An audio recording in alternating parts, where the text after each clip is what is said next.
이명박 전 대통령의 최측근인 김백준 전 청와대 총무기획관과 김진모 전 민정비서관이 나란히 구속됐습니다. 이명박 전 대통령에 대한 수사가 불가피하다는 지적이 나오고 있는데요. 경희대학교 노동일 교수와 함께 정가 이슈 살펴보겠습니다. 안녕하십니까. 안녕하세요. 예. 자, 이명박 전 대통령의 최측근인 두 인물이 나란히 구속이 됐습니다. 이 얘기부터 해볼까요? 네. 김백준 전 총무기획비서관이죠. 국정원 특수활동비 이제 4억 원을 받았다 하는 혐의고요. 네. 기본적으로 이제 김백준 전 총무기획비서관 2008년부터 2011년까지 이제 청와대에 근무했고요. 총무기획비서관이라는 이제 총무가 청와대 안에 돈 출납을 담당하고 있고요. 구진을 다 담당하는 총무비서관이었죠. 근데 네. MB 당시에 이제 총무비서관을 총무기획관으로 승급을 시키면서까지 할 정도의 이제 측근이었고요. 김성호, 원세훈 두 국정원장으로부터 각각 당시 이제 2억 원씩을 받았다. 이런 일로 구속이 됐습니다. 김진모 전 민정비서관도 역시 국정원으로부터 특활비를 5천만 원을 받았다 하는 혐의가 구속영장의 발부 사유입니다. 네. 예. 말씀하시죠. 네. 김백준 전 기획관의 경우는 국정원에 돈을 받은 적이 없다. 이제 본인은 확실하게 부인하고 있는데 네. 대단히 구체적인 진술이 한 가지 나왔습니다. 원세훈 전 국정원장이 청와대가 기념품을 만들기 위해서 돈이 필요한데 네. 그런 명목으로 돈을 요구했다라는 내용이잖아요. 그러니까요. 이제 법원에서 볼 때 법원이 이제 그 영장을 발부하면서 얘기한 게 범죄 사실이 상당히 소명이 되었고 예. 증거 인멸의 우려가 있다 그런 거 아니겠습니까? 근데 이제 처음에 그 얘기 나올 때부터 김백준 전 총무기획관도 그렇고 김진모 전 비서관도 그렇고 상당히 그 혐의를 부인했었거든요.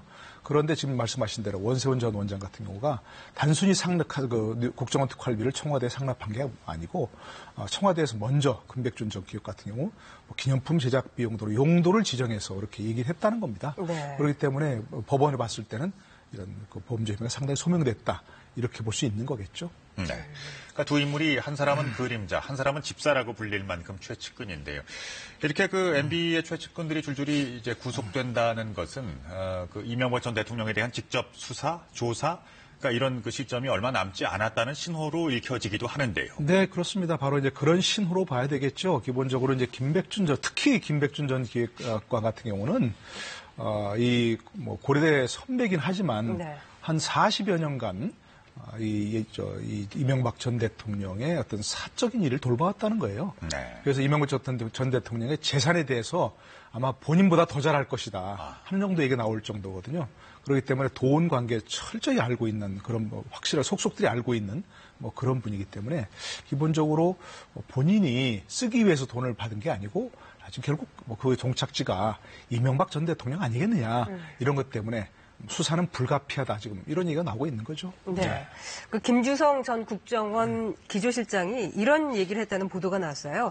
2008년에 이명박 전 대통령하고 독대를 했고 그 자리에서 이런 식으로 국정원 돈 가져가면 문제가 된다. 네. 이렇게 얘기를 했다고 하는데요. 네, 바로 이제 그 점이 이제 그 당시 이명박 전 대통령도 알고 있었거나 아니면 이 전 대통령이 지시를 했거나 여러 어떤 모양새든지 관여했다는 걸 보여주는 그런 진술인데요. 예. 아직은 이제 수사가 끝나지 않았고 재판도 아직 진행 중이 아니기 때문에 확실치는 않지만 어쨌든 이명박 전 대통령이 이렇게 보고했다 그러면 만약에 이 전 대통령이 몰랐다 그러면 무슨 소리냐고 하든지 아니면 뭔가 다른 얘기가 있었을 터인데 그에 대해서 얘기가 없었던 것이 이제 확실하다면 이 전 대통령이 알고 있었거나 지시를 했거나 하는 그 정도 얘기였기 때문에 분명히 이 전 대통령이 수사 대상이 될 수밖에 없다. 이렇게 봐야 되겠죠. 네. 네. 자, 이명박 전 대통령의 국정원 특활비 의혹 제기 또 하나가 또 불거져 나오고 있습니다. 국정원 특활비를 그러니까 그러니까 이명박 전 대통령 부부가 방미할 당시에 달러로 바꾸어서 전달받았다는 그 주장도 있는데요. 네, 그러니까 김희중 당시 대통령 제1부속실장 대통령의 어떤 사사로운 생활을 챙기는 게 1부속실장이죠. 네. 김희중 전 부속실장이 조사하는 과정에서 특활비 가운데 이 수천만 원을 2011년 10월에 이 전 대통령 부부가 방미할 때 달러로 바꿔서 그걸 전달했다는 겁니다. 당시 여비로 사용됐을 거다. 이렇게 지금 이제 생각이 들고 있는데 그렇다면 바로 이제 특활비를 받은 목적도 바로 이 전 대통령이 사용하거나 이 전 대통령을 위해서 사용하거나 하는 그런 것일 가능성이 높기 때문에 역시 이것도 역시 이 전 대통령 수사의 단서가 될 수밖에 없다. 이렇게 봐야 되겠죠.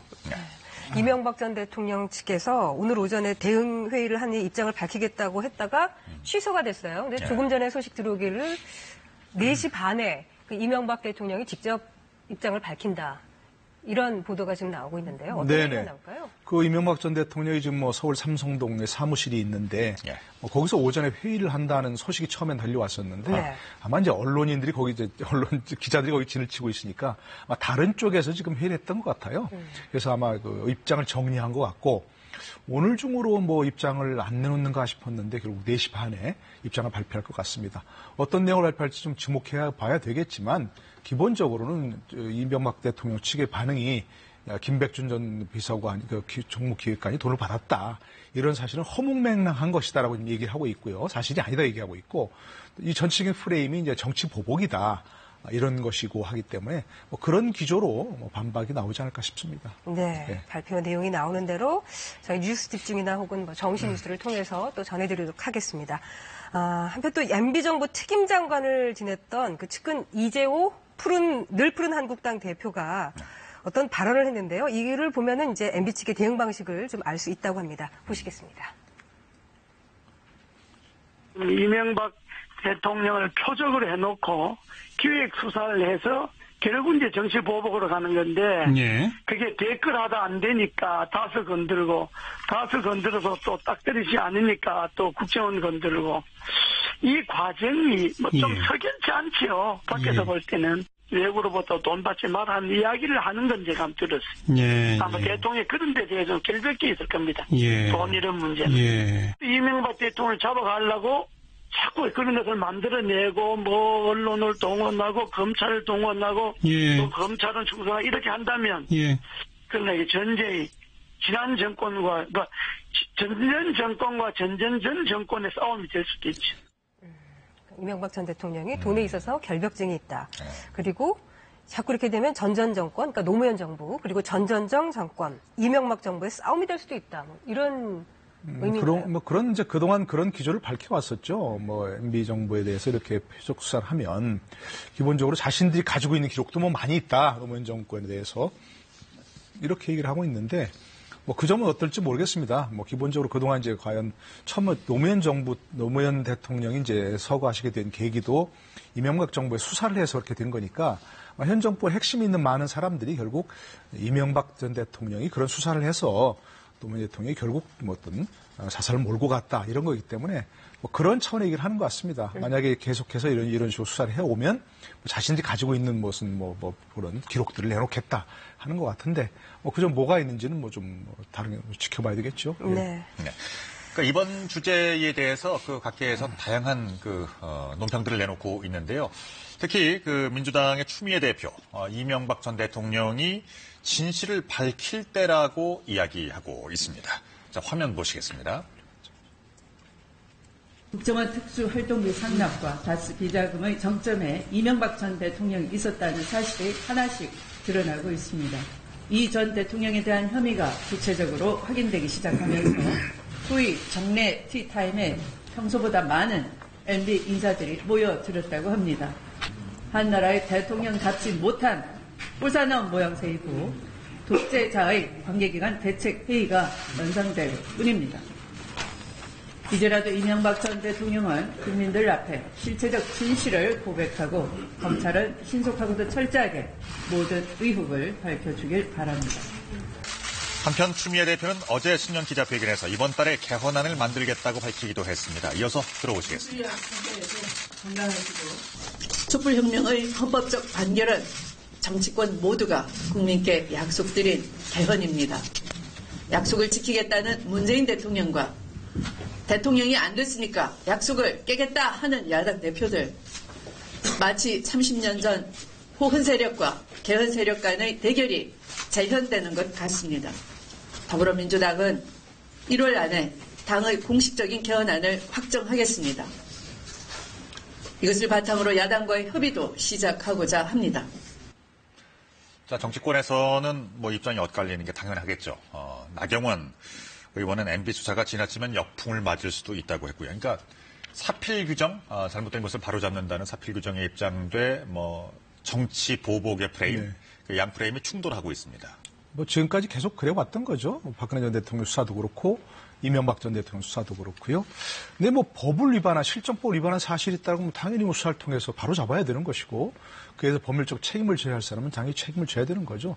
그러니까 지금 검찰이 사실 어떻게 보면 잘하고 있지 않습니까? 여러 가지 의미가 있지만 수사하고 있으니까 검찰이 열심히 수사하라는 얘기는 더 할 필요는 사실 없는 거죠. 네. 그러니까 여당도 야당도 이에 대해 자꾸 이런 것에 대해서 자꾸 간섭을 하고 그런 말을 내놓으면 결국 이것이 정치 공방으로 갈 수밖에 없다는 얘기입니다. 네. 그러니까 문 대통령이 여러 차례 얘기했지만 이건 법률 위반 사실이 있으면 당연히 책임을 져야 하는 것이고 이것이 어떤 특정인을 겨냥한 수사가 아니다.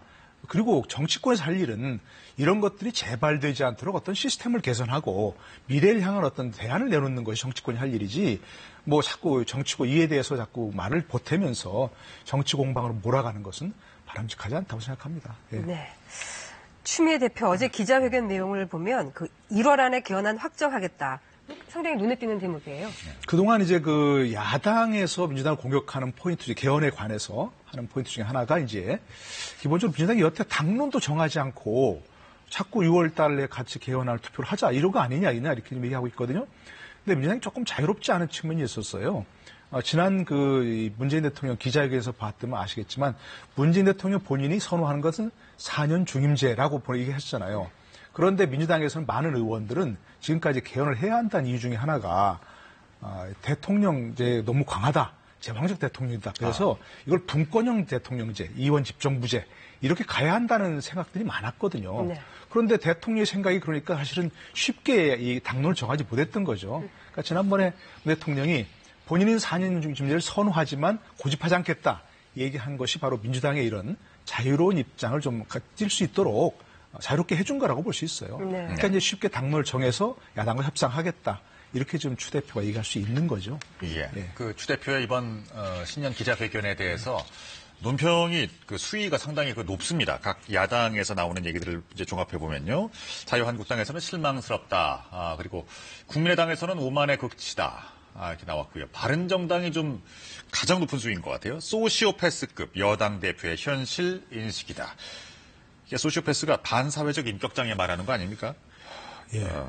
그러니까 예를 들어서 비판을 할 수 있습니다. 당연히 여야 간의 비판 서로 할 수 있는 것이고요. 네. 그러나 조 대표 기자회견에 대해서 뭐가 잘못됐는지 어떤 부분에 있어서 실망스러운 것인지 그렇게 얘기하는 것이 바람직한 비판이고 이런 인신공격성 이건 그냥 밑도 끝도 없는 비난인 거죠. 이것은 여당이건 야당이건 바람직하지 않은 그런 반응이라고 할 수 있는 거죠. 그러니까 민주당에서도 상응하는 조치를 내놓을 수도 있다. 빨리 이걸 취소해라. 국회 윤리위원회 제소하겠다 이런 건데 네. 그동안 많이 봐서 아시겠지만 국회 윤리위원회 제소는 별다른 실효성이 없는 정치적 공세인 거죠. 예. 네. 자, 이번엔 한국당 얘기를 좀 해보겠습니다. 홍준표 대표 지금 지역 돌면서 6.13 지방선거 앞두고 신년 인사회 하고 있죠? 사실상 지방선거 이제 선거 운동하는 거나 마찬가지인 거죠. 공식적인 선거 운동은 아니지만 다니면서부터 계속 어떤 지방에 어떤 인물을 공천할 것이다. 이런 식의 이제 운도 띄우고 있고 이제 그러면서 각 지역에서 인물들을 이제 좀 발굴하는 그런 작업도 같이 하는 것 같습니다. 그런데 이제 여러 가지 얘기가 나오고 있습니다만 사실 각 지방에서 유력하게 검토되었던 인사들이 다 지금 출마를 고사하고 있다는 그런 얘기가 들리고 있거든요. 네. 아무래도 낮은 지지율을 벗어나지 못하고 있는 그런 상황이기 때문에 제1야당으로서도 사실 좀 체면이 안 서는 그런 정도 지지율밖에 안 되지 않습니까? 네. 그러니까 출마해봐야 지금 안 될 것 같은 상황이 되니까 유력 후보들마다 고사하고 있어서 지방을 돌면서 이렇게 분위기를 띄우려는 노력은 하고 있지만 여의치 않은 그런 모양새인 것 같습니다. 예. 지방선거에 대한 승리의 의지가 대단하겠죠. 그래서일까요? 홍준표 대표의 발언 수위가 점점 더 높아지고 있습니다. 화면 보시겠습니다. 어제 서울시당 신년 인사회에서는 청와대가 발표한 국가권력기관 개편에 대해서 조국 수석을 겨냥한 발언을 내놨습니다. 청와대 조국인지 타국인지 나와서 내 설정을 보고 내가 그런 생각을 했습니다. 본인이 사법시험 통과를 못했으면 하는 거로 거치는 일이지 그걸 분풀이식으로 저렇게 하나. 독설에 가깝죠. 강원도당 신년인사부에서는 평창 동계올림픽에 여당에 숟가락 얹었다며 비판하기도 했습니다. 이 평창올림픽 유치를 제가 당대표 시절에 했습니다. 그래 다 해나니까 지금 이제 숟가락 얹으려고 밥을 다 지어놓고 반찬하고 다 성찬해나니까 숟가락도 덮인다. 또 문재인 대통령을 겨냥하기도 합니다. 1987년 영화 보고 울었다고 했잖아요, 대통령이. 대통령이 지시를 울면 안 돼요. 지도자는 눈물을 보내서 울어요. 그러면서 문 대통령 지지자들에 대해서도 비판을 합니다. 공정평화 자유한국당이란 나쁜 기사가 탁 나오는 순간 포탄 메인에 딱 떠요. 그러고 난 뒤에 문슬람 그 댓글 부대들이 달려들어서 90몇 프로 욕을 하기 시작해요. 네, 발언 수위가 상당히 높은데 특히 그 문재인 대통령 눈물을 언급했었잖아요. 홍준표 대표도 이렇게 눈물 보였던 기억이 있는데요. 뭐 도지사 그만둘 때 뭐 그러기도 했었죠. 예. 근데 뭐 그런 뭐 자기도 눈물을 보였느냐 안 보였느냐 그게 중요한 게 아니고 아까도 얘기했지만 저런 식으로 사실은 인신공격성 비난을 하는 것은 정치적으로 바람직한 것이 아니죠. 예를 들자면 조국석이 발표한 그런 어떤 권력구조, 권력기관 개편안, 이거에 대해서도 뭐가 문제다. 어떤 점은 바람직하고 어떤 점은 바람직하지 않다. 그래서 우리는 이런 대안을 내놓겠다. 예, 좀 눈물을 본인도 보이셨는데, 어쨌든, 그런 식으로 비판하는 건 바람직한 거죠. 야당 입장에서는 당연히 그렇게 해야 되는 것이고, 문재인 대통령도 마찬가지고요. 또 정치적으로 뭐 여러 가지 이벤트에서 농사 짓는 사람, 수확하는 사람, 밥 먹는 사람 다 다른 건 여러 차례 봐왔지 않습니까? 그걸 가지고 뭐 얘기할 건 없는 것이고, 저기 특히 약간 좀, 저렇게 해서는 안 된다 싶은 것 중에 한 가지는 홍준표 대표는 제1야당의 대표고 또 앞으로 또 뭐 상황이 다 어떻게 될지 모르겠습니다만 유력한 대선 후보가 될 수도 있지 않습니까? 근데 그 문슬람이라고 하는 표현은 그렇죠. 문재인 대통령과 또 이슬람이라는 걸 함께 합성한 거 아닙니까? 많이 사적에서 얘기되는 거지만 공개식 석상이 저렇게 얘기하는 것은 사실은 자칫하면 외교 문제가 될 수도 있는 그렇죠. 그런 문제니까 조금 자제하는 게 바람직하지 않을까 싶습니다. 자, 이런 그 일련의 인신공격성 발언에 대해서, 그러니까 그 당사자들이 어떻게 받아들였는지 모르겠습니다만, 그 조국 수석에 대한 그 얘기가 좀 문제가 될 수가 있습니다.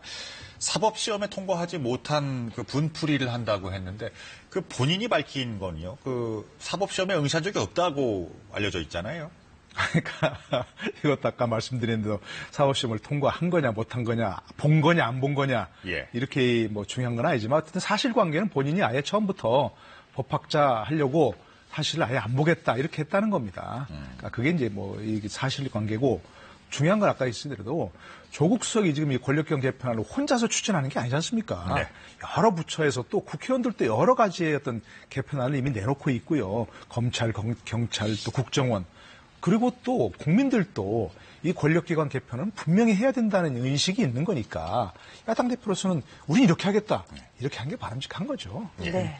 어제 그 자유한국당 서울시당 신년 인사회가 있었는데요. 그 자리에 유여해 전 최고위원이 참석을 하려다가 참석을 하지 못하고 밀려나는 일이 있었습니다. 보시겠습니다. 당원 아니신데 나가셔서 안 돼요. 당원 행사에 참석하실 수가 없어요. 자, 일어나세요. 지금 뭐 하는 거예요? 아니, 반장님 혼내지 마세요. 반장님 혼내지 마세요. 폭력 행사하지 마세요. 혼내지 마세요. 폭력 행사. 혼내지 마세요. 떨어지세요. 혼내지 마세요. 밀지 마세요. 혼내지 마세요. 밀지 마세요. 지금 뭐 하는 거예요? 밀지 마세요. 혼내지 마. 지금 뭐 하는 거예요, 지금? 혼내지 말라고. 왜 그러세요? 아니, 당원도 아니시잖아요. 아니, 지금. 유여해 전 최고위원 결국 자리에서 일어납니다. 그래도 한마디 잊지 않습니다. 자, 이게 바로 사과입니다. 이게 바로 사과입니다. 나가서 하시죠. 죄송합니다. 나가서 하시죠. 물러서라고. 기자님들, 길을 만들어주세요. 손대지 마. 하지 마세요. 저 소동이 있은 후에 그 홍준표 대표는 또 행사장에 나타났다고 하죠. 네. 홍 대표를 만나겠다 이렇게 좀 이제 전 최고위원이 얘기를 해서 아마 자리를 찾아오고 있었던 것 같은데요. 뭐 사실관계가 어떤지 잘 모르겠습니다만 저런 모습을 참 제1야당 행사장에서 보이는 것은 참 실망스러운 것이고요. 국민들의 지지를 더 떠나게 하는 그런 모습 아닌가 싶고 류해 전 최고위원도 정치를 계속하겠다면 네. 저렇게 하면 오히려 점점 더 국민들의 어떤 관심에서 멀어지는 그런 계기가 되는 거죠. 네. 자, 바른정당과 국민의당의 통합 얘기도 좀 해보겠습니다. 이제 우리나라의 그 정치권의 특성상 이합 집산이 워낙 많다 보니까요. 어제 박인숙 의원이 또 탈당해서 자유한국당으로 돌아갔죠. 네. 그렇게 되면은 그 민주당, 자유한국당 그 순서가 의석수가 어떻게 되는지 한번 확인을 해볼까요? 네, 그 3석 차이밖에 안 나는 거죠. 민주당이 지금 121석이고요. 118석이 한국당이 된다. 그랬었습니다. 바른정당은 이제 9석으로 줄어들고 한 자릿수로 지금 줄어들어 버린 거죠. 뭐 앞으로도 또 지금 탈당할 가능성이 있는 의원들도 있다고 기존에 얘기됐었습니다. 그럼 4석만 저 바른정당에서 한국당으로 옮겨가면은 제1당이 이제 역전되게 되는 거네요. 그렇습니다. 뭐 산수상으로 보면 지금 추가 탈당 가능성은 예, 그 전부터 어떤가요? 뭐 어떤 특정 의원을 이름을 어때서 모르겠습니다만 이학재 의원 같은 경우는 이전부터 탈당할 가능성이 높다고 얘기돼 왔었습니다. 근데 이제 아직까지 뭐 그런 어떤 새로운 정치를 포기할 수 없다 그래서 좀 유보하고 있는 것 같은데 바른정당과 국민의당이 이제 통합하는 것으로 합당하는 것으로 확정될 때 또 어떤 움직임을 보일지는 미지수입니다. 그러니까 탈당할 가능성도 있는 겁니다, 사실은. 예. 일단 그러면 그 전당대회는, 그러니까 국민의당 그 전당대회는 다음 달 4일로 열리는 것은 가닥이 잡힌 거죠? 일단 당무위원회에서 2월 4일 개최하는 걸로 확정이 됐습니다. 원래는 이제 전당대회 의장인 이제 이상돈 의원이 그에 대해서 이제 소집을 해야 되는데 소집을 만약 안 하고 있으면 안 될 수밖에 없거든요. 그렇기 때문에 당무위원회에서 소집 날짜를 결정했고 그 이전에 이제 결국 이상돈 의원이 소집을 할 수밖에 없도록 이렇게 압박을 가하는 뭐 그런 절차를 밟은 거죠. 네. 네. 바른정당의 하태경 의원이 이 얘기를 했습니다. 그 안철수 대표가 만약에 전당대회가 무산돼서 실패하면 지구를 떠나겠다는 얘기를 한 적이 있다고.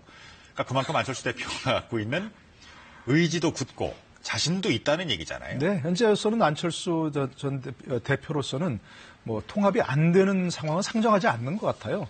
왜냐하면 이미 절차상으로는 이제 상당히 저였고 흔히 얘기하죠. 옥새를 가지고 있으니까 당권파로서는 뭐 확실한 적입니다. 그리고 지금 반통합파 탈당해서 새로운 정당을 만들겠다고 하지만 지금 몇 달 남지 않은 지방선거를 앞두고 20석도 채 되지 않을 사람들이 나갈 수가 없는 그런 형편입니다. 사실 나가기 어려운 형편입니다. 네. 왜냐하면 반대하는 사람들 중에 상당수가 비례대표 의원인데 비례대표는 탈당하면 당장 의원이 상실하기 때문에 쉽게 탈당할 수 없는 그런 상황이어서 이런 갈등은 계속 노정들 드러날 수밖에 없고 결국 이것이 지방선거에서 어떤 성적을 보여주느냐가 관건이라고 할 수 있습니다. 통합 정당을. 자, 지금까지 경희대학교 노동일 교수와 함께했습니다. 고맙습니다. 고맙습니다.